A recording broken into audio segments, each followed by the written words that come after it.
Welcome to Smart Cherry's Thoughts. This is Sai from India.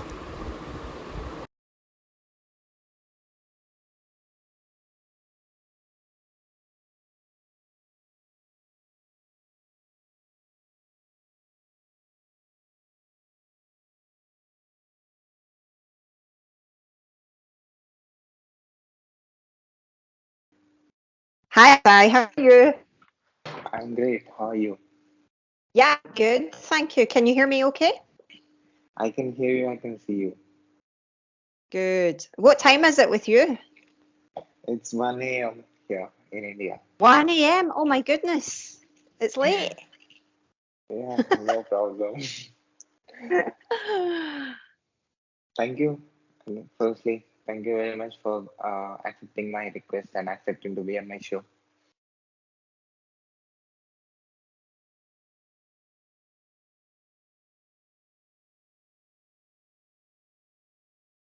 Can you hear me?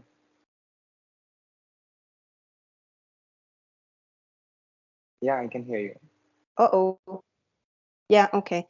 Yeah, thank you for asking me. You've interviewed some really cool people. Yeah, like you. I don't know if I'm cool as people from NASA and stuff. Yeah, correct. Yeah, that's really cool. Thank you. I thought to tell about the work that you are doing as a founder to my audience. Yeah, sure. I'm the founder of Starra Education. And my main focus at the moment is mental health training and mental health education. I'm working, been working really, really hard on a program specifically for parents to help parents look after their children's mental health as well as their own mental health. And it's really happened because I became a mum last year myself. And I think I've worked with families my whole career, and I kind of look back at the work I did previously and I was like, what was I talking about? Because I wasn't a mum and I don't think I really understood. And now that I'm a mum myself, I just have so much more understanding of how difficult it is to be a parent and how to look after your child to the best in the best possible way, and how that can really wear you out, wear you down, and affect your mental health. So I've developed this program which is all really about supporting parents, educating them, and helping them if their children have any difficulties. So that's my main focus at the moment, but we were kind of talking earlier, I do lots of things. So, what made you to take this? Yeah, that's a really interesting question and really important. I think I've always worked in education, and I started off working with children who had emotional difficulties. And the reason that I did that is because myself, when I was a child, I lost my grandmother, and my grandmother was my carer. She looked after me because my mother was mentally ill. And when she died, I didn't really have anyone, but I had a really, really kind teacher who looked after me, and like she wrapped me up in cotton wool, and she was so, so kind to me. And I just wanted to be like her. So probably that was like when I was 10. So from age 10, I always knew I wanted to be a teacher. And that's just continued. Specializing in working with children who were having emotional problems like I did, because I think part of you just wants to help the little child that you used to be. And then as I've got older, I then started to train teachers and train people working with children. And then becoming a mum this year, I have really developed a relationship with my own mother that I wasn't able to have. And I can really understand how difficult it was. She had schizophrenia. I can really understand how difficult it was for her to to have me when she was so sick, when she was so mentally unwell, and the stigma, the discrimination that she faced because she was sick. And I just want to try and educate people a bit better on how their comments, how their language, how their words can really impact people. I was speaking today about a situation we were in. She took me to the shop and she was very visibly not well. She had messy hair, she was wearing dirty clothes, and some teenagers, early 20s maybe, men started calling her names and mocking her and, yeah, being really cruel. And I was only a small girl, but I have that memory of these people discriminating against her and being really, really cruel to her, calling her names. And that's always sort of stuck with me my whole life. I've always felt that. And now, since I'm a mum, it's like I feel that connection to my mother and I want to do something for her. I want to make some kind of change for other people experiencing what she experienced. So yeah, big personal long story there. So why parents? Yeah, I've always worked with parents. So as a teacher, one of the things that I loved the most was working in partnership with the parents. I think sometimes teachers see the parents as the enemy and like they're a wee bit scared to be honest with parents, or how am I going to tell these parents that she was misbehaving today, and are scared to have these conversations. But I've never been like that. I really just loved getting to know them. Many parents that I of the children I've taught became friends. I've always valued the partnership, and now that I'm a parent myself, I want to use all my professional experience and my experience of being a mum now myself to try and help them. So I think I just understand how hard a job it is now. I really get it. So I'm sure in your experience, you might have seen a lot of different types of parents. Yeah. So how is that feels? Yeah, you're right. I've seen it all. So I I've worked in schools in Scotland where there's been major issues at home, maybe drugs in the house, alcohol, poverty, no money. Sometimes children were coming to school not clean, not fed, hungry, obviously experiencing a lot of trauma at home.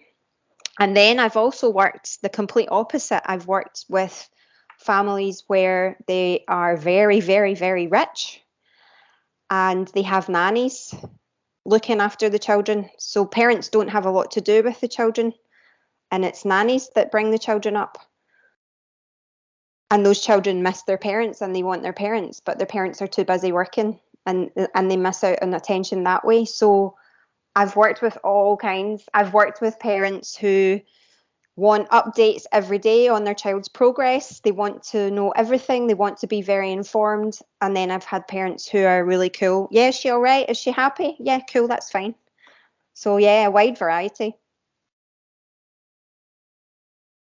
So do you have any particular experience with any parent? Negative. Any particular experience that you cannot forget?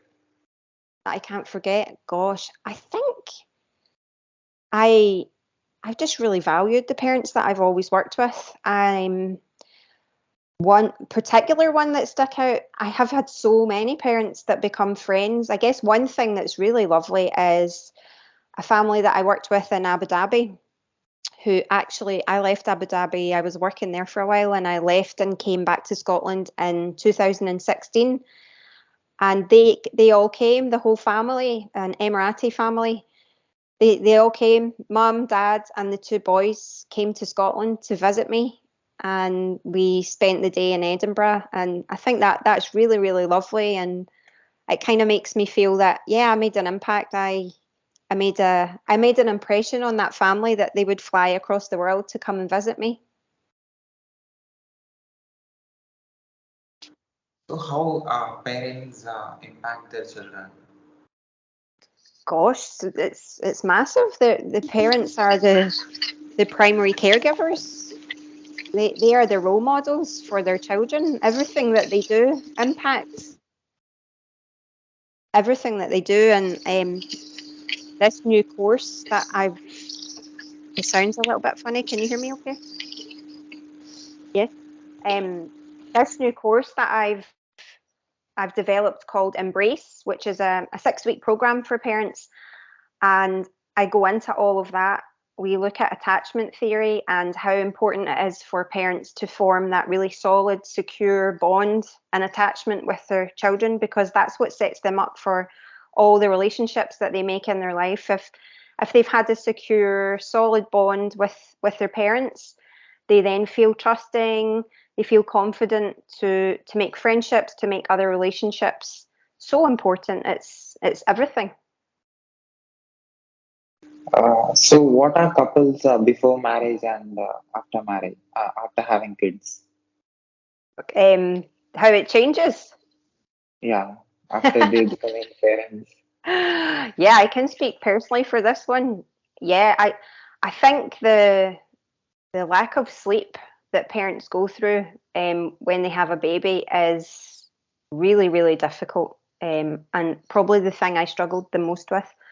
I really struggled with the lack of sleep, and that just causes you to feel overwhelmed and stressed all the time, which not so much for me. We were really understanding. My partner's really understanding and really, really, really supportive. But I think that that can really get in the way of relationships. Certainly, time wise, at night time, we would quite often do things together. And you now, by the time you get the kids to bed and stuff, you don't have the energy or the time to go out and do anything, or you just want to go and sleep. So, I think it can have a negative impact, but certainly for me, the main thing for us has been time and energy, tiredness, but it's been a blessing for us and really positive. It's just another little gorgeous little human in the house. It's lovely. So have you ever thought that why this process is happening? Parents, kids, again parents, again kids. Why? Um, Sorry, I don't know what you mean. Uh, Parents giving birth to children, and they becoming parents, and they becoming Oh, like older. Yeah, cyclic nature. process. Yeah. I, I guess it's just nature, isn't it? It's been going on for us as long as. I think, yeah, I remember asking someone a question one time, what do you think the meaning of life is? And he said, it's to have children, of course. So I think, and when I didn't have a child, I certainly did think I was really missing something, and having a baby would fulfill me. And actually, it has. It really felt like the missing piece in my whole life. So I guess that people think it's the meaning of life, and yeah, it feels good. What do you think? Do you think you'll have kids? What do I think about parents? Yeah, no, what do you think you'll have kids? I can't understand you. Do you think you will have children? Uh, like you said, it's part of nature. Yeah, yeah. It's the circle of life, yeah. Uh, because it's nature given you that the great natural thing. So Yeah, it's a blessing, it's a gift. It in some ways it does feel like magic. I know that when I found out I was pregnant, it felt like magic. so what was your first feeling when you saw your a person came from you? Oh, yeah, it was just magic. I was talking about this the other day. It's like mothers get this rush of oxytocin, the love hormone, through their body. And I think for the first 3 days, I was just walking around in a dream. So obviously, I wasn't sleeping. Baby wasn't letting me sleep, but I was just so happy. It was like walking around in a dream and this rush of love. Everything was amazing. Everything felt great. Everything felt. I'd look at my baby and look at her dad and just so much love. It was beautiful. It's lovely. And you saw different parents, right? So how will be their emotional status when when they come to you or when you see their kids? I mean, Yeah. it's a general question, but what are the common things that you observe?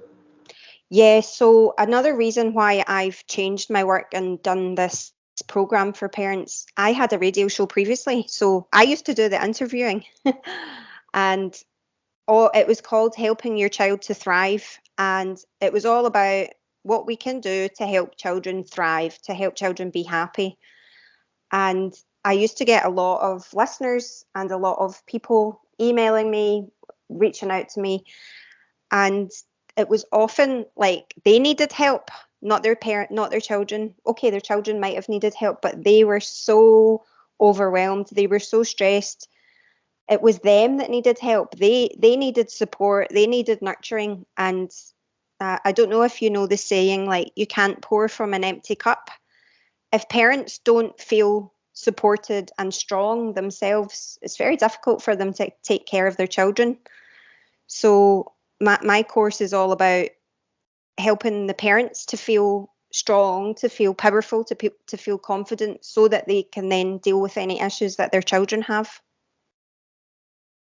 So what are the general basic and negative thoughts that parents have when they have children?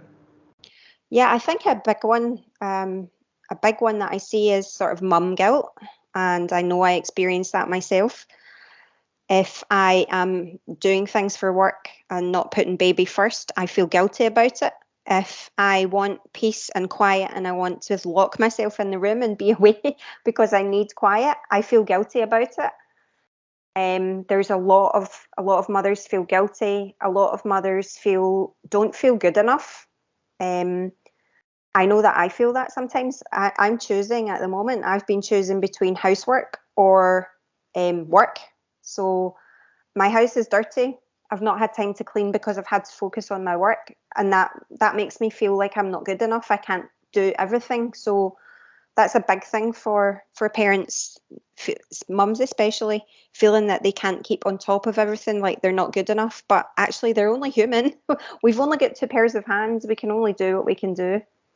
Um, Another one, I think I've seen a lot of parents, and I've experienced this, become quite overwhelmed with all the information out there. There's people telling you to do it this way, people telling you to do it this way, and I felt this a lot with baby advice. Some people were telling me, don't wean the baby until she's 6 months, and then other people were saying it's okay, she can have solid food at 4 months. Don't let the baby, don't swaddle the baby, let her sleep freely. And then other people were saying, no, you have to swaddle the baby. So there's lots of conflicting advice, and I think that's quite overwhelming and confusing for parents. Yeah, there's lots. I think another thing is there's often not the right support for parents. If they don't have family and friends to go to, there's sometimes not the right support networks for them. We've got third sector, a lot of charities that do support in Scotland, but I think we could be better as a society at having networks in place for parents. I don't know what it's like. What's it like in India with you for parents? Okay. So parents in different parts of the world are Hmm. same. Yeah, I think all parents are the same. It just depends on what support they have. So like the parents I worked with in Abu Dhabi quite often had nannies in the house, and the nannies were doing a lot of the work with kids, but the parents still felt guilty because they weren't spending the time with their children. The parents still felt overwhelmed because they had so much work to do and they were putting work before their kids, maybe. It's all the same sort of problems. So what kind of complaints that you listen from parents? I think COVID has been um, yeah, catastrophic really for the rise in anxiety in children and young people.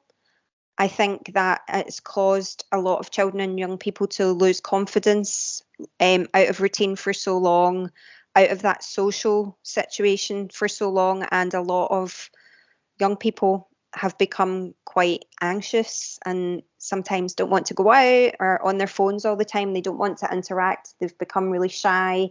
I get a lot of parents saying that they're really worried that their child has anxiety and doesn't want to socialize the way that they used to. So that's a big one. That's a really big one. So that becoming parent stage, Mm-hmm. so new parent, what's Mm-hmm. their and emotions? A new parent. Yeah, I speak from this personally because I've just sort of gone through it. When you become a parent, everything changes in your body. So as a mother, your your hormones, your brain, everything changes. And one thing that although I knew about it, like I have a psychology master's, although I knew about it and I had read that it would happen, I wasn't quite prepared for the loss in cognitive functioning and my memory. Have you heard of baby brain? No. Right. So lots of women I got it when I was pregnant too. It's starting to come back now, but I got baby brain and it's very, very common. It's when you don't have the full functioning of your brain that you did and you forget things, or you've like got a word on the tip of your tongue but you can't remember it, like, oh, what's his name again, what's his name, his name is in your head but you can't bring it and say it. And that caused me to feel really frustrated in myself. I became quite frustrated and annoyed and angry at myself because I'm quite a sharp, quick person.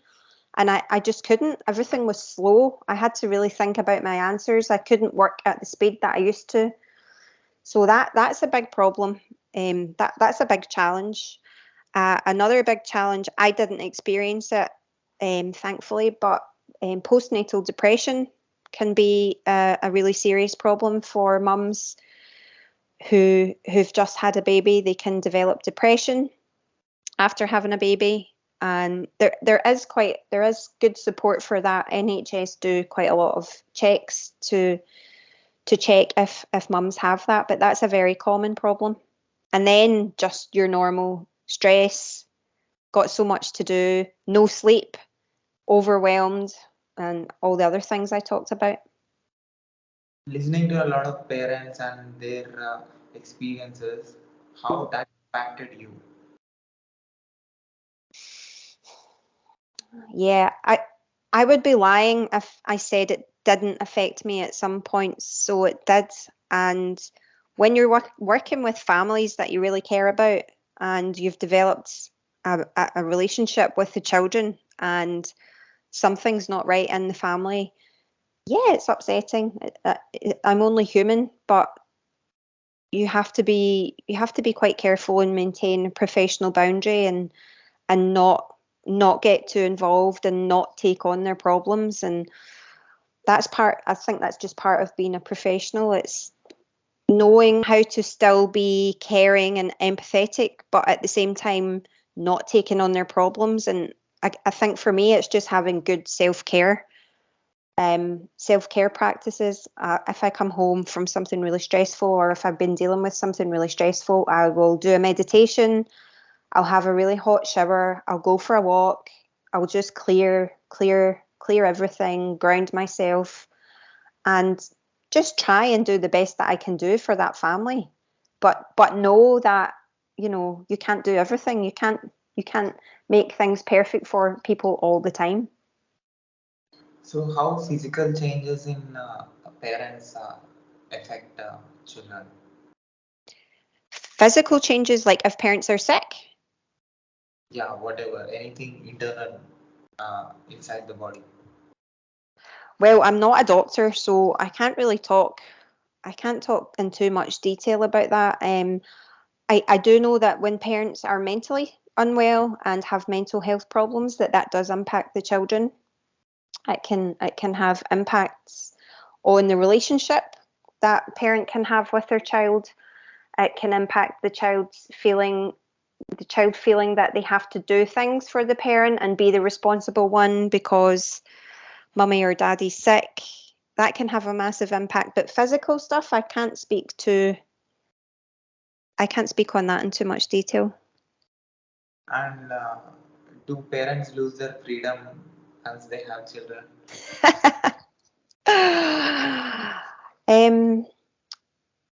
I think you need to look at it a different way. I'm an older parent. I had my baby when I was 37. I think if I'd had her when I was younger, yeah, I would have felt I'd lost my freedom. I used to travel a lot. Like I would decide, okay, I'm flying somewhere tomorrow. I'd pack my suitcase and I would go. So if I had been younger with a baby and not been able to do that, yeah, I might have felt like I lost my freedom. But now I don't feel that at all. I feel like I've done all that. I've had that fun, and now I feel very settled, very, very at home, and don't want to do any traveling. There's some things I miss. Like I really miss having a long lie-in the morning. You don't get that anymore because baby wakes up early. I miss that, but I don't miss anything. But I know that some parents do feel that they've lost their freedom and think they'll never get to do things that they used to do again. And I just hang on as well to when she's a bit older. She's still a baby. When she's a bit older, I'll be able to take her traveling really easily everywhere with me. So I don't feel like I've lost my freedom, but I can understand that some parents would. So after working on this subject for so long time, you have collected so much information and you have so many observations in your mind. Mm-hmm. You know how different people are thinking and different Mm-hmm. parents and how they are taking decisions. So Mm-hmm. you create a course and Mm-hmm. you're telling your experience through this course to Yeah. the right. So Yeah. uh, so how this is going to help any parent? I think what I really want to achieve from this qualification for people working with me is, firstly, I want them to achieve. So an accredited, a UK accredited qualification. So I teach at Glasgow University. I'm a teacher fundamentally. I love teaching people. So I want the parents that I work with to achieve a new qualification for their CV, for their professional development. And in that qualification, I want to support them. I want to empower them. I want them to feel confident that if their child is having any kind of problem with their mental health, they will know what to do. They will know how to look after themselves, to take care of themselves so that they can take care of their child, and they know the right steps to follow. I guess that's what I really, really want to achieve with this. So parents education or Mm. single parent or parents without having any support. Mm. So I'm sure these things will impact their children a lot. So can you tell some experiences that you had that in, that impacted the children a lot? Yeah, I've done so much stuff. I've been supporting parents for as long as I can remember, and sometimes all parents need is to know that there's someone there listening to them and not judging them when they tell you something like the child is really, really difficult today, and I wish that she was at school and she wasn't here. And it's feeling that they can say that to someone that won't judge them. So sometimes it's just about being a listening ear and just giving someone a cuddle sometime and saying it's okay, I'm here, I'm listening. Some other things that I've done, yeah, I've worked a lot with parents who've had behavior problems, children who've had behavior issues, and I've given them strategies of things to work. Like I worked in this house and one of the little boys just would not go to bed. He would not go to bed at night. You'd say it was bedtime and he'd be running all around the house. And I put in some strategies like, first step, we do this. We have the shower. then we do this. It's read the book. Then we have this little massage. Then we have a story. I put in a routine, like 5-step routine that happens every single night. And I just kept doing it. I kept doing it until that's what the little boy knew. And he knew it was bedtime and he knew he was going to bed. And it really transformed the family because it was stressing everybody out because he just didn't want to go to bed at night. So that made a big change. I've done a lot of things like that. How these social values and societal rules will affect parents? Give me an example. What kind of rule do you mean? People people in the society around them talking about them, how these things will affect the parenting. Yeah, so like parents thinking they're not good enough. Whatever that is coming Yeah. out. But Yeah, I see like particularly on Instagram, like I met you on Instagram. There's a lot of like accounts on Instagram who kind of say this is what should happen. Parents should do this. Parents should do this. Parents should do this. And one thing that really sticks out for me and a piece of advice is you know your family and you know what works for your family. And if you're reading advice and you're trying it and it just doesn't work and it doesn't feel right, then don't let that impact you. You continue to do what works for you and your family. Don't be so influenced by other people, unless, of course, it's a really positive thing that someone's helping you with. But I think parents can get too overwhelmed with all the different information and all the different advice, and it's just not going to work for their family. do parents from who belongs to a particular industry Mm-hmm. will do the things in the same way like the parents who are working in other industry? I I guess any parents that have a kind of understanding of child development and children in general will approach things a bit differently to parents that maybe work in banking or oil and gas or something. And I see that a lot even with men. Like men sometimes don't know what to do with kids, but the mums will have a better understanding. So I think yes, if the parents are used to working with children, it's going to be a bit easier for them. Do too much love affects their children? No, no. The only time that I would say it can be detrimental is if parents are too overprotective.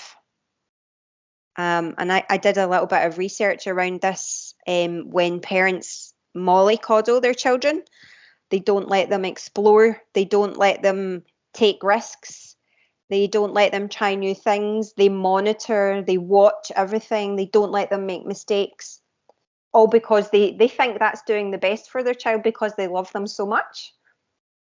But that can be harmful actually. So I think if you say too much love, like too much love and not let them do anything for themselves, that becomes harmful. But apart from that, no, I don't think you can do too much. I don't think there can be too much love. The more love, the better. So listening to so many parents in your life, uh, do you, I mean, will you get confused how you need to treat your child? Yeah, that's a good question. Um, the thing I think that's the strongest thing for me is you can't prepare. I don't think you can prepare for it until your baby gets here. You can read all the stuff, you can have a little read at it, but you can't really prepare because when it's here, it just kind of happens and you just do it your way. So there's lots of things I wanted to do with my baby. There's lots of things I said that she's not going to watch any cartoons. There's not going to be any screen time. Well, there is. There is now because it gives me a little bit break and she likes it. So I think it's just knowing when your baby gets here, all the things that you had planned might go out the window and it might go a different way. And I think I'm still learning. I'm still just learning as well. So in your research or in your learning process, uh, what is the difference that you observed in parenting in other species? In other species? Yeah, You mean animals? yeah, any other than I think I don't know enough about that. I don't know, but I think, when you see, so I used to love cats. I used to rescue cats. And I think all that main thing that we all have is that protection. You just want to protect your little cub, your little kitten. You just want to protect them. And that's in here. It comes from in here. You will do anything. Anything. You will hurt anyone. You will do anything to keep your little cub protected. I think that goes for all the animals, doesn't it? That's what you see. You see the mama bear doing the protecting thing, and that's really natural. That's just when they're born. That just happens inside you. so parents are right all the time? No, no, no. And I think I was talking about this on Instagram not that long ago. We make mistakes. Parents make mistakes. We're only human. I think the important thing when we do make mistakes is to admit and say, yeah, that was a mistake. I got it wrong and I'm sorry, and apologize to the child and try to learn from it and do better. Parents make mistakes. Why some parents don't take responsibility about their children? And what do you mean? Like not looking after them?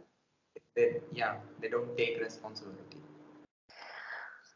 There could be a number of problems. So firstly, they might not be able to. They might be mentally not well and don't have the capacity to look after their child.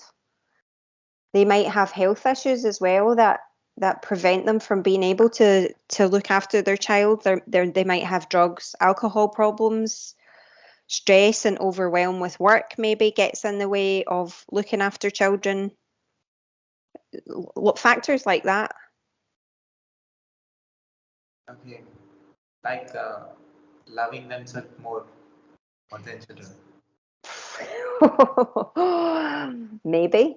Yeah, maybe. I think, yeah, your world changes and the child comes first. When you become a parent, that all changes. Yeah, maybe some parents are like that. Men or women who will have more love on the children?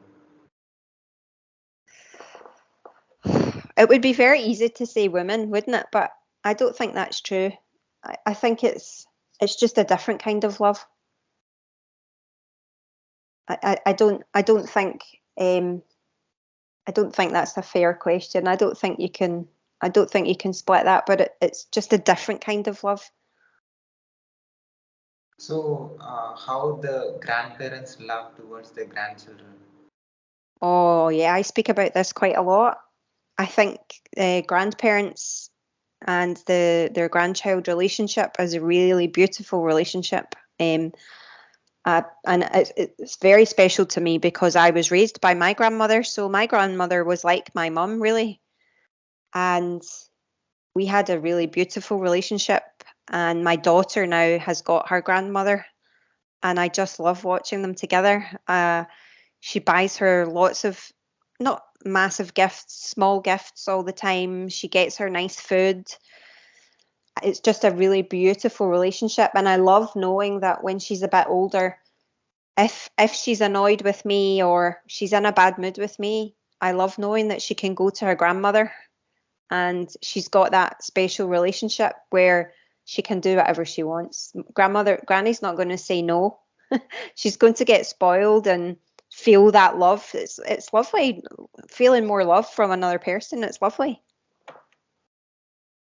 Have you saw parents and children having completely different ways of thinking? Yeah, a lot of the time. A lot of the time parents will say, I just don't understand. I don't understand why they're behaving that way. I don't understand why they're thinking that way. That's very normal, and it's not it can be quite difficult for parents to put themselves down on that level like they're a child. That can be quite hard.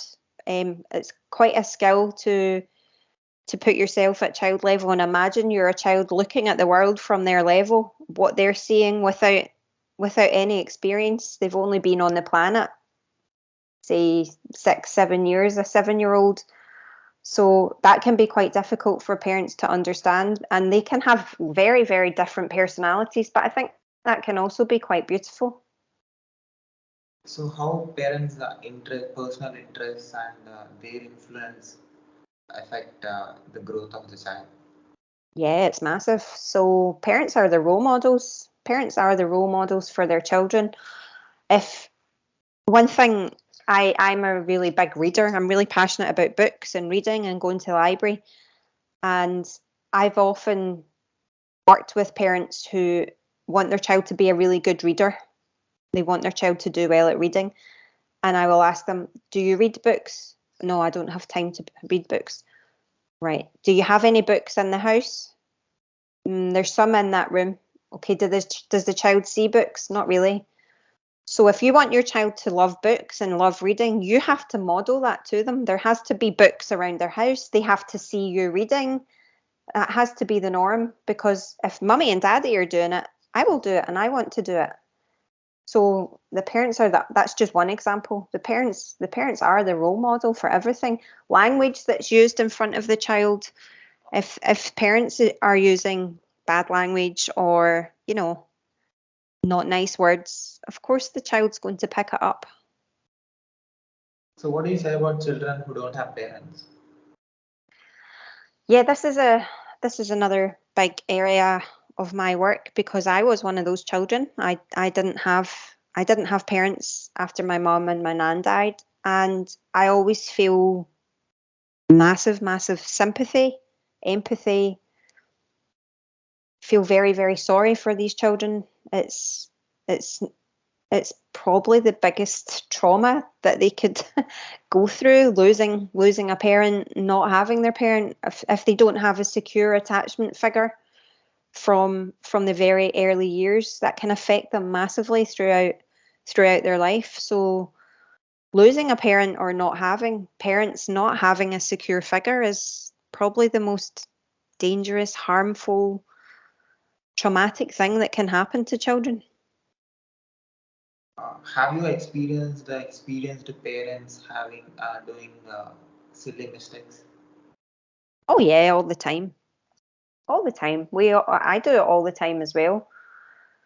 It's just part of it. It's part of being a parent, and it's okay.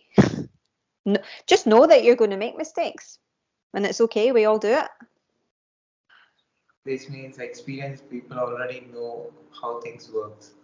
But that's it. You would think, with all my experience, you would think I would be a pro. I'm making mistakes every day with my daughter, every day. So who are their teachers?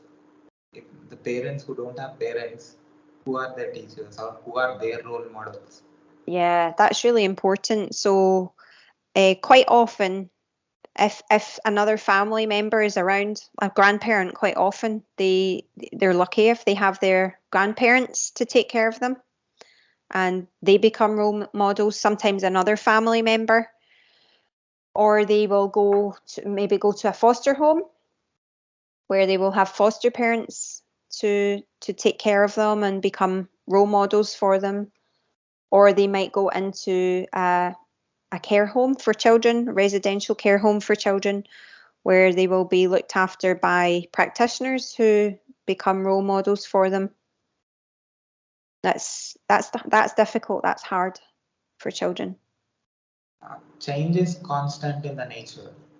Yeah. So parents have little experience to adapt to new situations or conditions, Mm. but Mm. children don't. So Mm. parents make their children to get adopted to this. Yeah, that's a good question.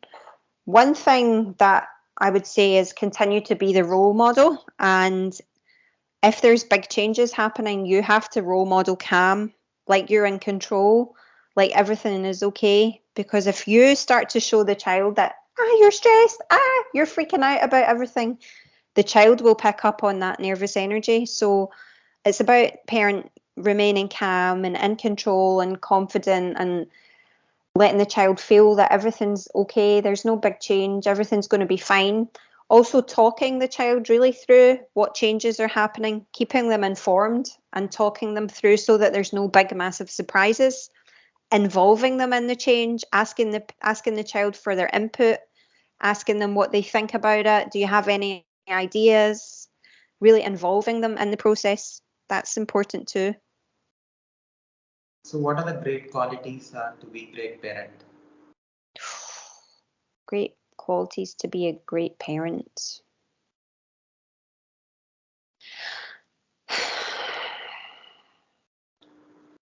That's a hard question. I think being available for your child when they need you, being really available, get off your phone, get off your laptop, get off your whatever device and show your child that you're there for them when they need you. Connection, being really connected with your child, showing them that they're number one. I think being open to and accepting help when you get it. One thing that I'm guilty of is trying to do everything myself. And the more help that you can get is the better. So accept and take help where you get it. Know that you're going to make mistakes and don't feel too guilty about them, but try to learn from them. Try to do better. Have fun. Just have fun with your kids. I read a post the other day saying you have to really like your kids. You have to get to know them and you have to really like them and just try and have fun with them. And of course, I would say as well, like you need to put some boundaries in place. You need to have rules in the house and regulations in the house that make the house work. That keeps everybody safe and happy and in a routine. So how communication skills impacts this relationship? Yeah, there needs to be really open, good communication from the start. Like your child needs to feel that they can come to you with problems, that they're not scared to tell you things. If they tell you they've done something wrong, you won't explode, you won't shout, because that's when they'll start to keep things hidden away and keep secrets and they'll be too scared to tell you anything. So communication's a very, very big one. And again, that links back to what I was saying. The child needs to feel that you're there, that you're present for them, that your head's not in the phone all the time, that they have time to talk to you about things that they're worrying about. And asking them lots of questions. Quite often children won't speak. You have to get good at asking them questions. So what is that particular quality in you and your child that is making you to be connected so strong? Yeah, so I was really lucky. I could take a year off work. So I took a full year off work and I've been with her for a full year. And we do a lot of we do everything together, but we go to the library and we read a lot every day.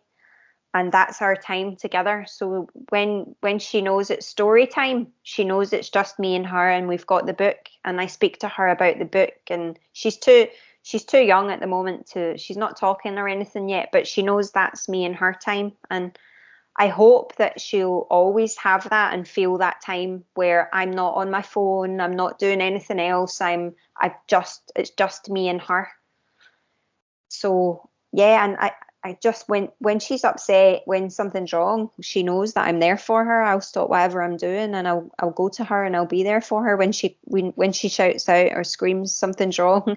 I'll go straight to her and try and fix the problem for her. How you as a parent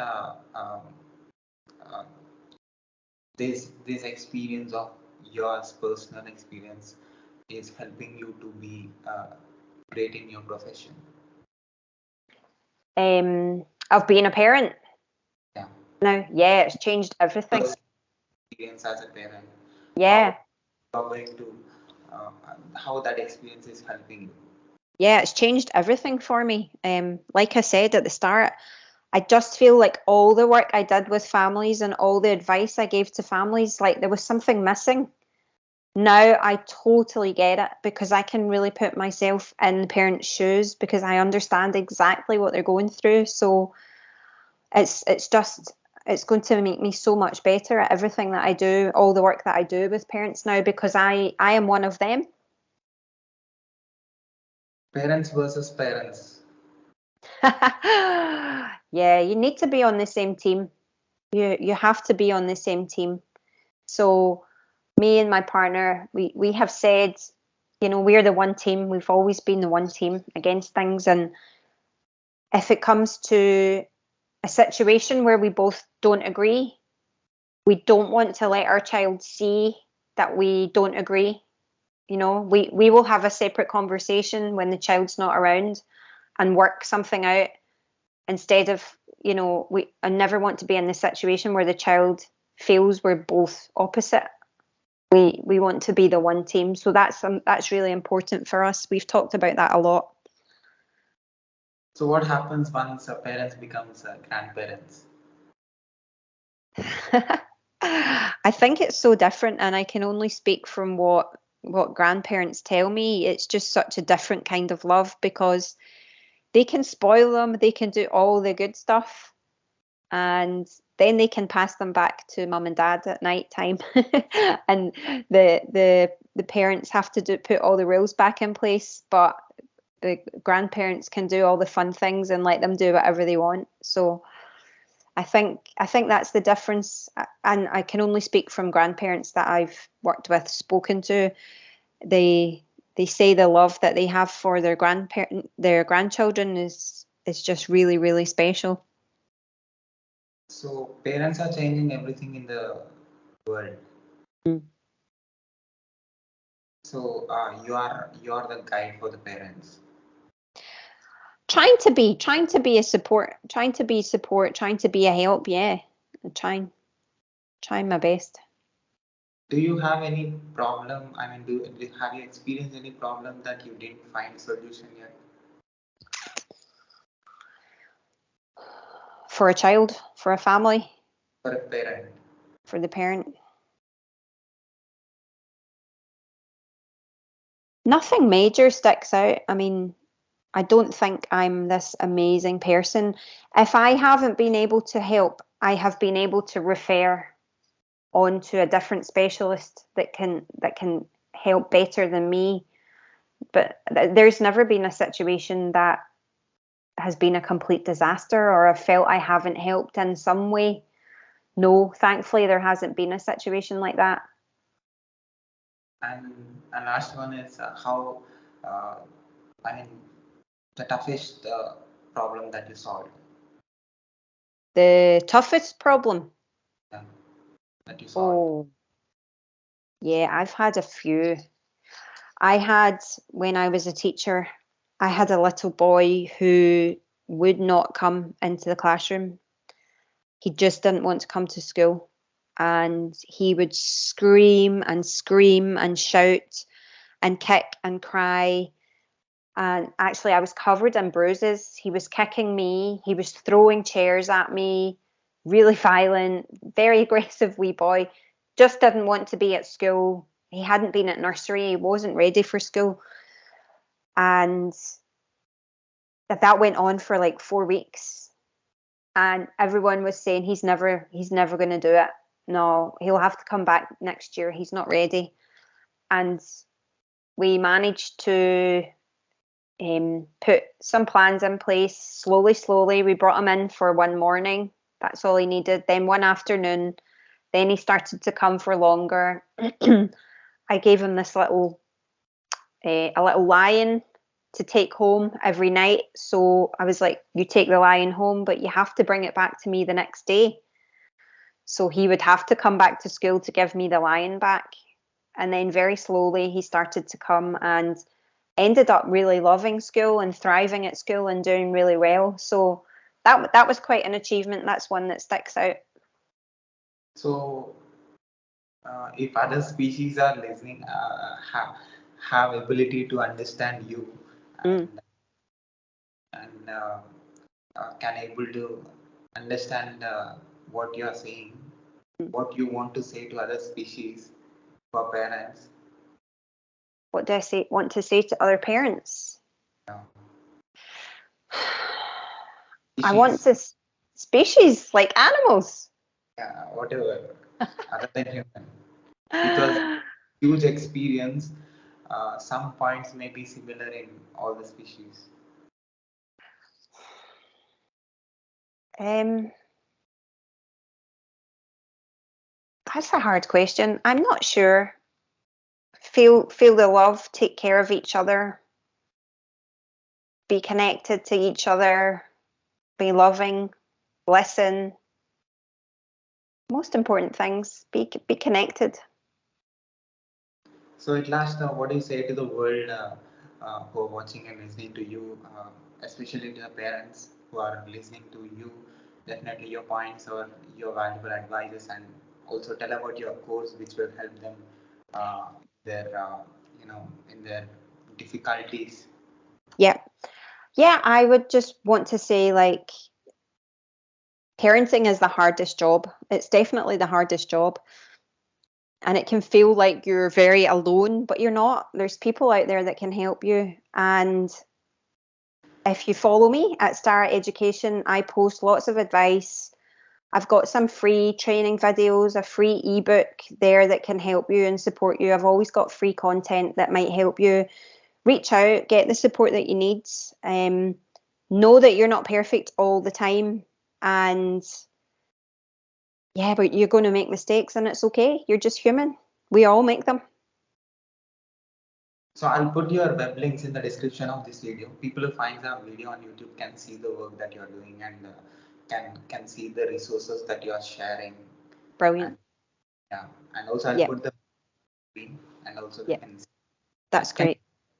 can you spell your details to my podcast business? Yeah, sure. You can find me at www.starra.co.uk and it's Starra, www.starra.co.uk. And you can find me, my social media is the same everywhere. It's just Starra Education, Starra Education, Starra Education. And I'm Joanne Docherty. I'm sure if you Google me, you can find me there too. So if you have seen my work on YouTube and the work that I did Yeah. as a parents observer, as a person who is studying in this concept called Yeah. parent and interacting with parents and understanding their mentality and mental health, Mhm. everything. What do you think? What do you think about my parents? How they raised me to do whatever I did that you are saying? Yeah, I think that your parents have obviously raised you to be a go-getter and just go out there and get stuff. Because I think like you have obviously just approached people and been like, "Hey, do you want to come on my podcast?" And they've been like, "Yeah, why not?" And takes quite a lot of guts and confidence. So they have probably raised you quite well to have that confidence in yourself and to just go for what you want and just do it. I don't know, have they? What was it like? I want to tell one point here. Yeah. I'm very close to my mother, Hmm. and she is the person who made me to do whatever I did. Hmm. And I did masters in software engineering uh, Hmm. and bachelor's in computer science and engineering, and I'm Uh-huh. right preparing for solutions architect position. Yeah, wow. And I'm into technology, Yeah. but I'm interviewing a person who is into mental health Yeah. now. So this itself says that uh, what kind of thinking that I have developed with the help of my mother. She Yep. says, try new things, Yeah. try to learn new things, do something new, uh, Yep. talk with different people every day. Talk with different people because you will learn different things from different people. So Yeah, that's really good. That's nice. police officers, authors, and scientists. You Mm-hmm. saw NASA scientists, Mm-hmm. CEOs, Yep. uh, experts, technology experts, everybody. Mm-hmm. I know what worked for me in order to connect with different country people who are into different professions and Yep. who are into different age groups and Yep. genders. I don't know what worked. There is some connective thing in me which made me to connect, and that quality came from my mother. And Yeah.